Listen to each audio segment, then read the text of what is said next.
What is going on, guys? Welcome back to another video. Today we have Alan Mondays. I'm sorry I've been skipping a few weeks. It's just shit. I don't know. I don't have a good explanation or a good excuse. But I saw that my boy Dr. Nowhere uploaded a new video 3 weeks ago. My bad, cuzzo. But you know we have to check this shit out. Please, as always, check Dr. Nowhere out, bro. This guy's talented. But yeah. Let's let's get into it. This first video is called Desiderio. I don't know if I said that right. I want to take a pic.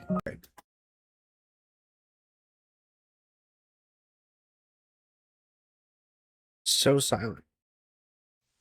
Stay hydrated. Who is that though? Is that a new character? Are we following a new character now?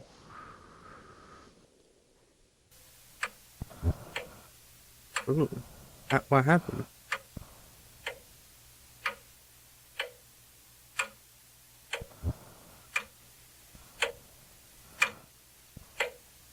Okay.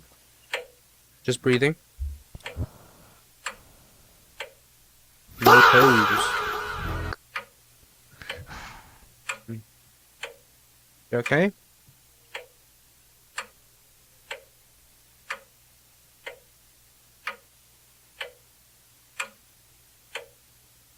I'm so confused. I don't know.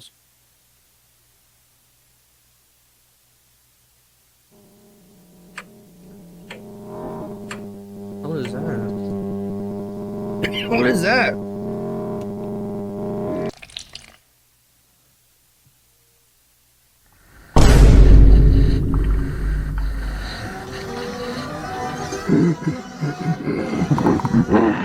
Ew!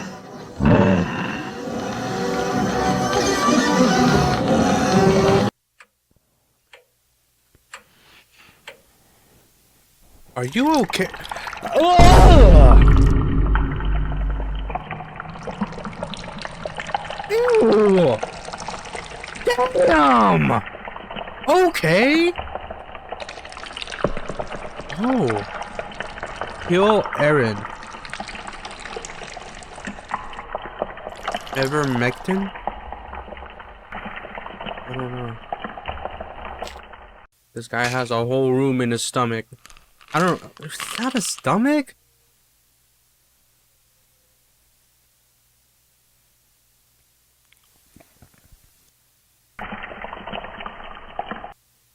Well, why does he need to do that if the pills are already inside of him?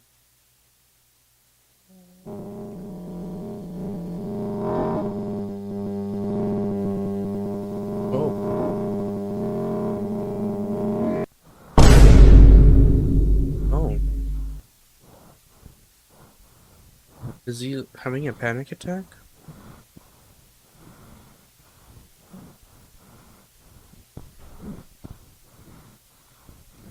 Shit.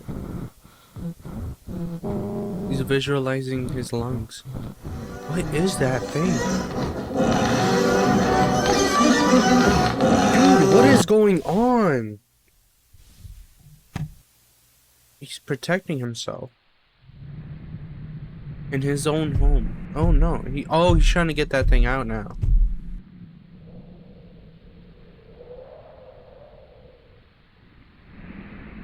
I don't think you want to mess with that thing, bro.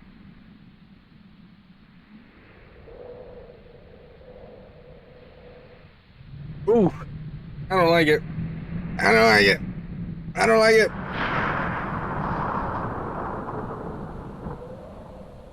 What the f— Where does his house go? Where are we going? What is happening?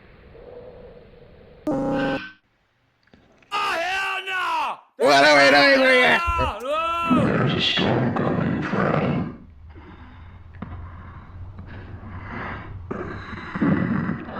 You know they'll never find out what's wrong with you. And even if they did, they're just gonna make you sicker. The doctor just wants to lie to you.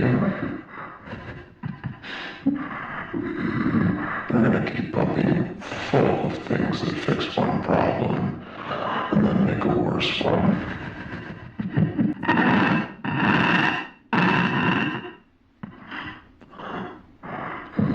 go over there. I'll just try and shove more medicine down your gullet. What is happening? There's a storm coming, friend, and you'll be all alone inside your house when it gets here. Every drop on your roof will remind you there's no one to share the comfort with. As if you'll know you'll be alone with me.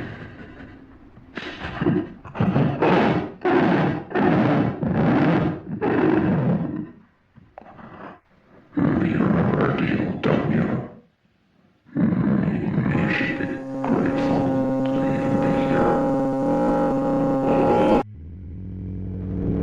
Hey man, I think you cut the wrong thing.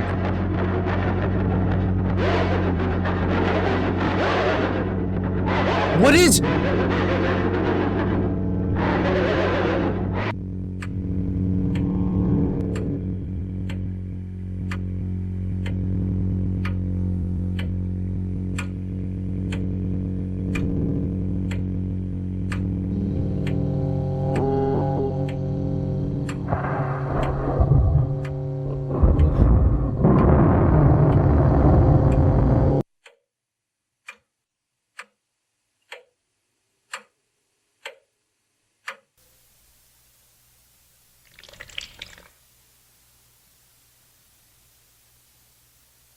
The motherfucker floating. I'm done, bro.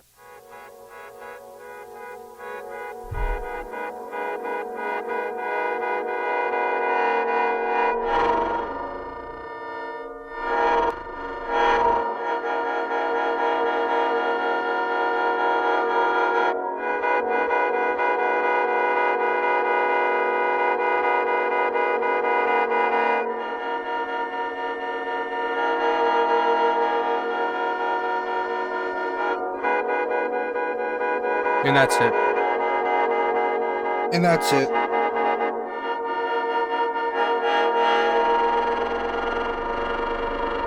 And that's really it.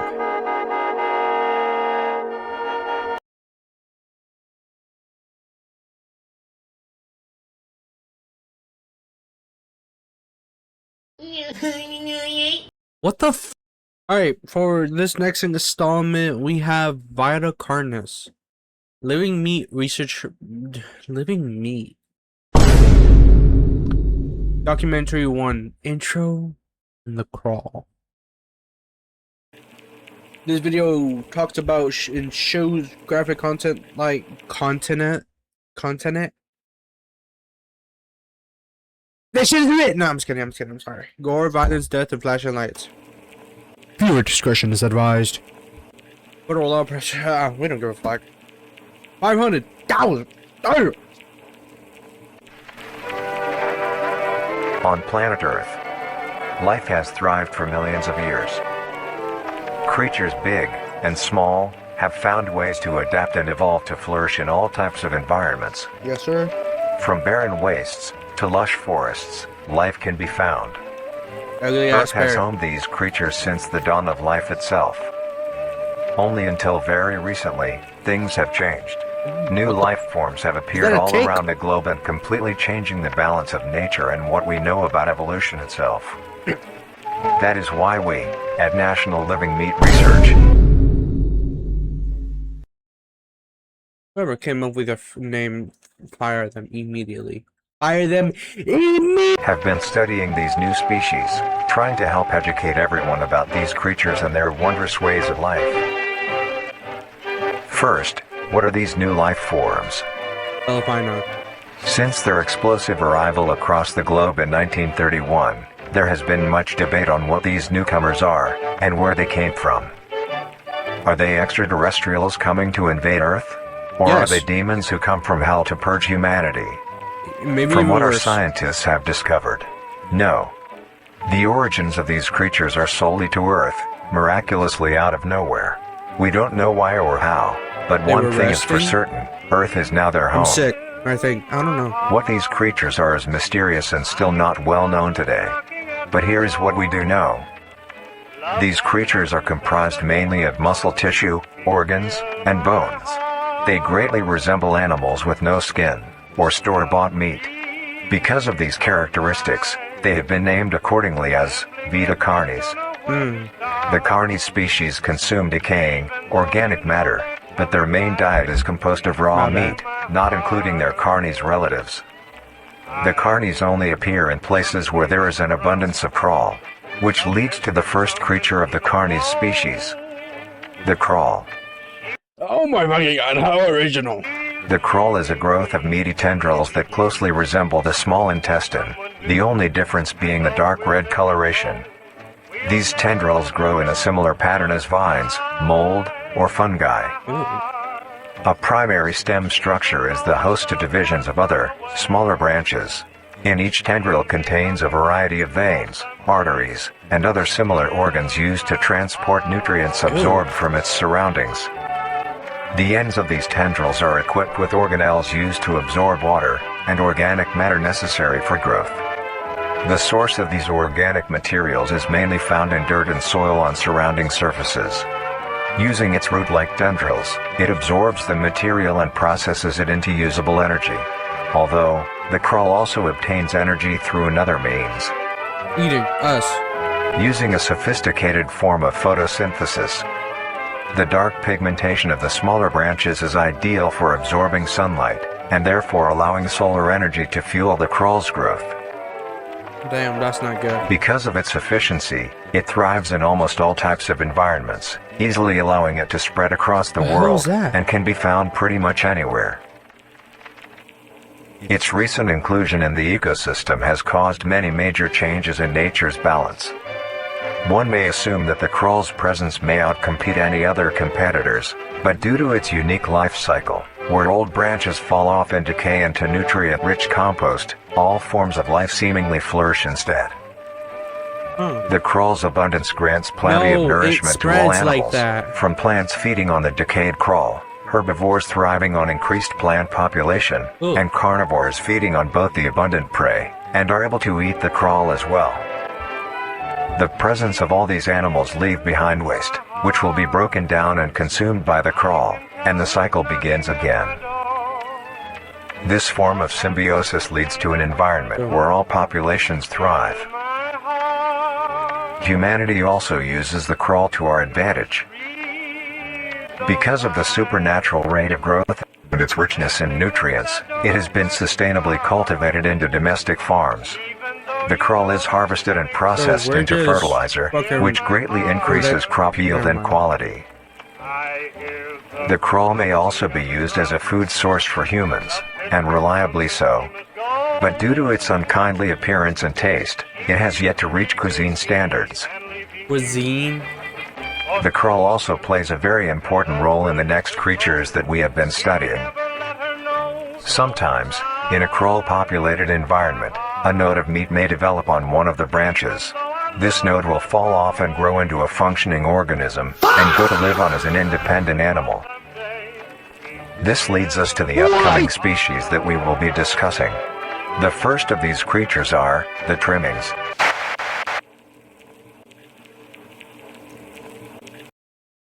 Yes, that's it. We're gonna learn about the Trimmings, or what the fuck he said. I don't know, the Cummings. I'm just thinking about what I said. The Cummings? Trimmings. The Trimmings. Trimmings are small animals that resemble skinned raccoons. They are commonly known to have a plump body, round head, small eyes, nose and ear holes, and an agape mouth. They are also equipped with a diversity of limbs. All individual Trimmings are unique, each with a different body shape, number of limbs, and other characteristics. One thing they all share in common is that they are made mostly of meat tissue, and are a maximum of 20 centimeters in length, no larger than a basketball. Oh wow. Its life starts with its separation from the crawl. Right. It will wonder to find anything that is edible and able to consume. Although it is an omnivore, being able to hunt meat and forage for plant matter, Trimmings are almost entirely scavengers. Their diet consists of rotting plants and meat, including, but not limited to, fruits, vegetables, roots, seeds, insects, and deceased animals. Alright. Although its appearance is unsightly, it is a cowardly creature, only fleeing, screeching, and hiding when threatened.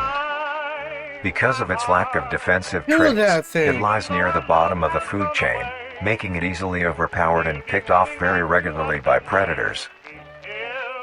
Naturally, its population would eventually die out. This is not the case.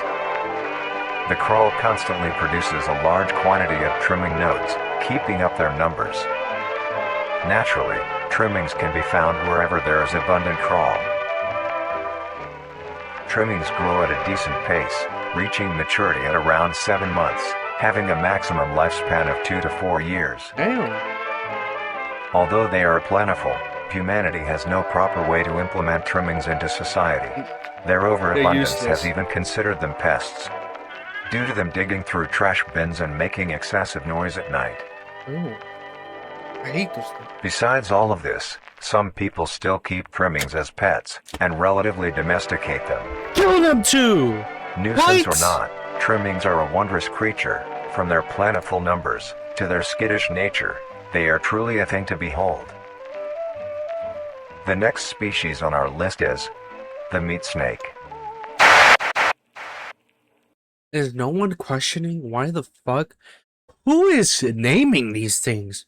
I want to talk to their freaky ass meat snakes. The meat snake. The meat snake is a worm-like That's what I creature call my. Ooh, made of a never variety mind, of types never of meat, mind. coated in a transparent, skin-like membrane. Its size varies during its lifespan, depending on how much it consumes. When it first separates from the crawl, Ooh. it is only a few centimeters in length. Eventually, it will reach an average length of 5 meters. Although, under extreme conditions, like natural disasters, war, or plague, it can greatly surpass this length. Huh? The meat snake's diet consists entirely of dead animals or parts. A meat snake is incapable of consuming a healthy, living organism.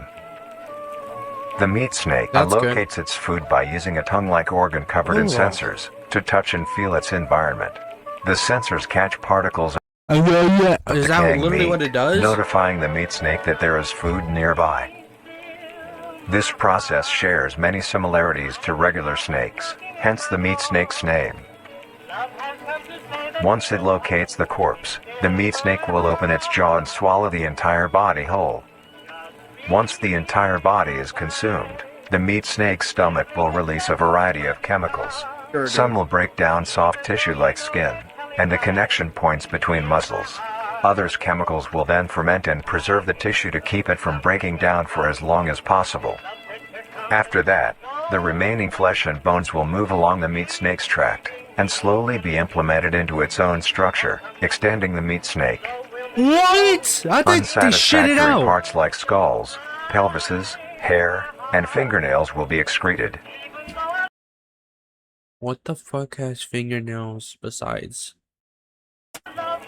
Speaking of skulls, the meat snake will take the skull from the consumed organism and use it as its own. Each meat snake has its own skull, each That's a human! corresponding to what that one has consumed. During its lifespan, it will swap or replace these skulls if needed. A meat snake's lifespan depends entirely on how much a meat snake consumes. The longest one has lived for was 28 years.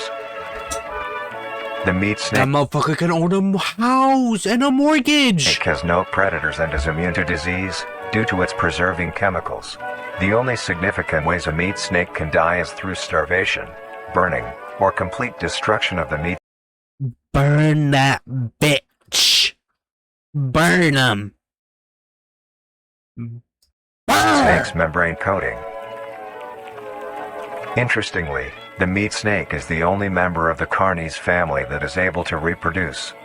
When a meat snake reaches an excessive size, and is in the conditions to do so, it will commence mitosis, splitting itself in two. Then the now two meat snakes will go on their separate ways and live on as two distinct organisms. What? Meat snakes can only be found in moderate temperature climates, not too hot, not too cold. Their population depends entirely on the amount of corpses available. Where there is death, there are meat snakes. Humanity will use them to our advantage. Meat snakes are a very efficient and clean way of disposing of any meat products. The preserving fluid Murderers within the can- meat snake's body disinfects the carrion, preventing the spread of disease. Humans use meat snakes in butcher shops as a waste bin, dispose roadkill, within war on the battlefield to dispose of festering bodies Are we in a war? Like, why does he keep saying war? and parts, and within zoos to dispose of deceased animals. They are extremely tame, not caring if any creature is around them, only acting defensively when it is within consuming a meal. This means they are very easy to tame. Overall, meat snakes are a marvelous creature with a very interesting way of sustaining itself. Who is writing It this is an script? amazing experience to encounter one, as long as you don't mind the smell. Okay, Our next whatever. creature is the mimic. What the what? Did he just say the mimic? Dead. He really said mimic. Look at this bullshit. The mimic. The mimic. The mimic is a bipedal creature with uncanny similarities to humanoid anatomy. Seven, They six, greatly seven. resemble humans without skin, with added exaggerated features. These features include extended finger length, longer limbs, bulging, empty eyes, and their most prominent feature, a wide, teeth-filled smile. Although it resembles a happy face, this is due to coincidence, and is only how their facial structure is shaped. The maw of the mimic contains much more teeth than humans, and their teeth is comprised almost entirely of incisors, with some canine and premolars in the back. This tooth composition is ideal for biting down onto meat and swallowing chunks whole. A mature mimic's diet is comprised entirely of human flesh.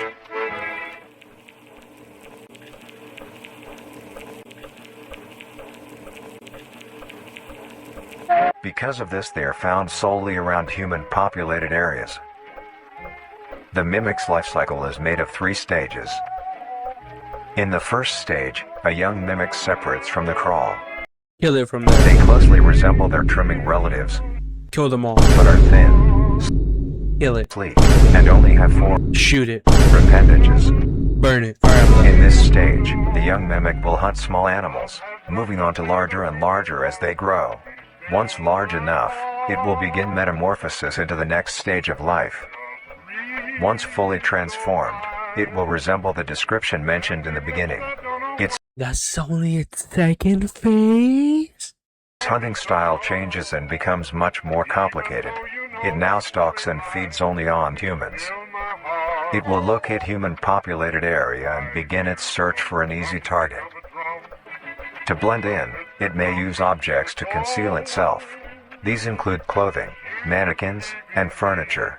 Who the fuck is falling for that? If you fall for that, you deserve to die. Once a target has been found, the mimic will observe its prey and learn its routine and when it is most vulnerable. This is typically when the human is asleep at night.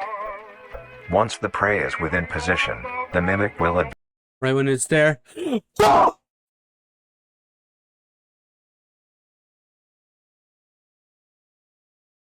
I just know my neighbors hate me.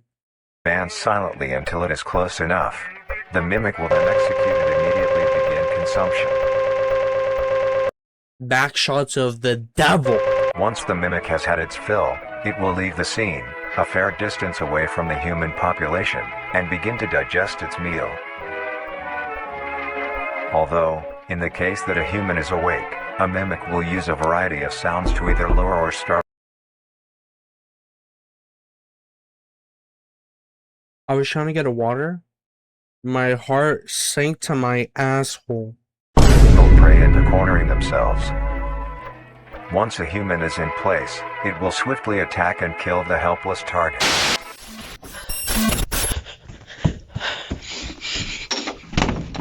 Oh no. Ooh.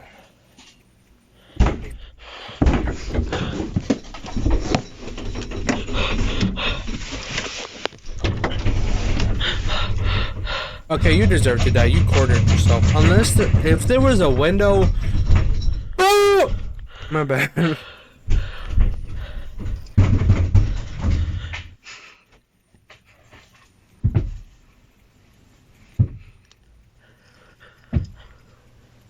You not have a blicky, dude? This must be Canada.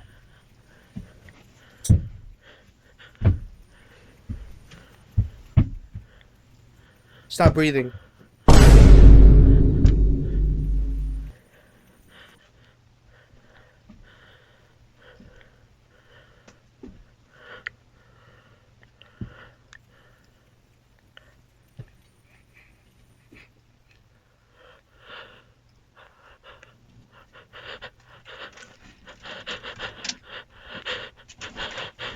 Oh, dude!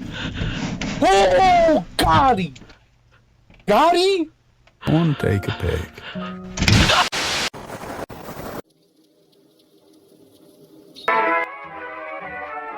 The next stage of the mimic's life cycle has two potential morphs it may develop into.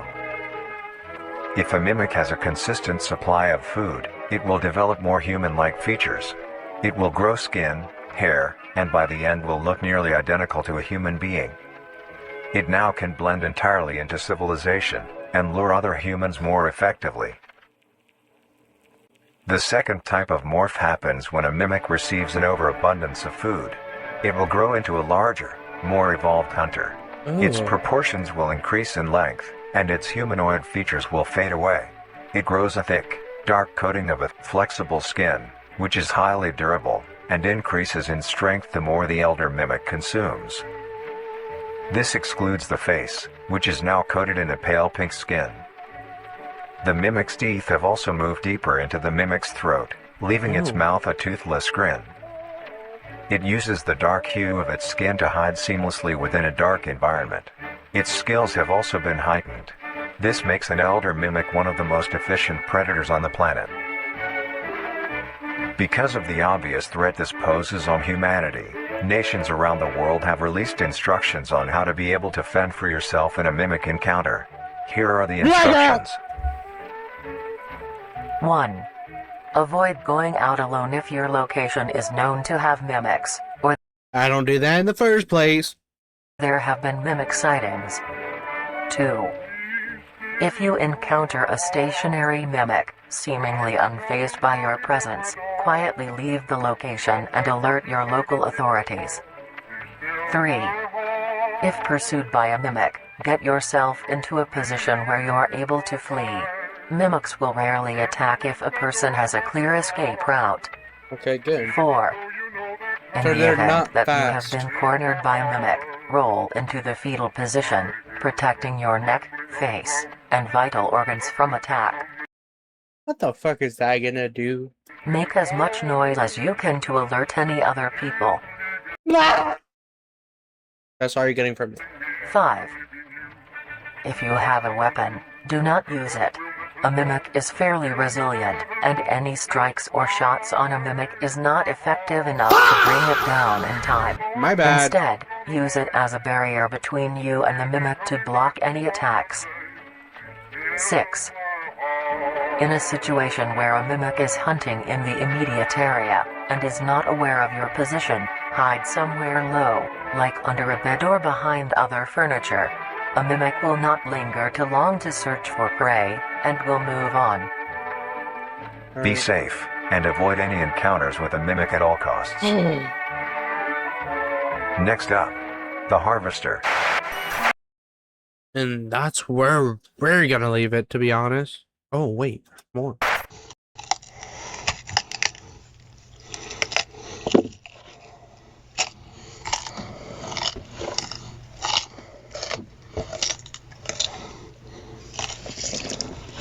Chew with your mouth closed. It's like, no, stop moaning. Alright.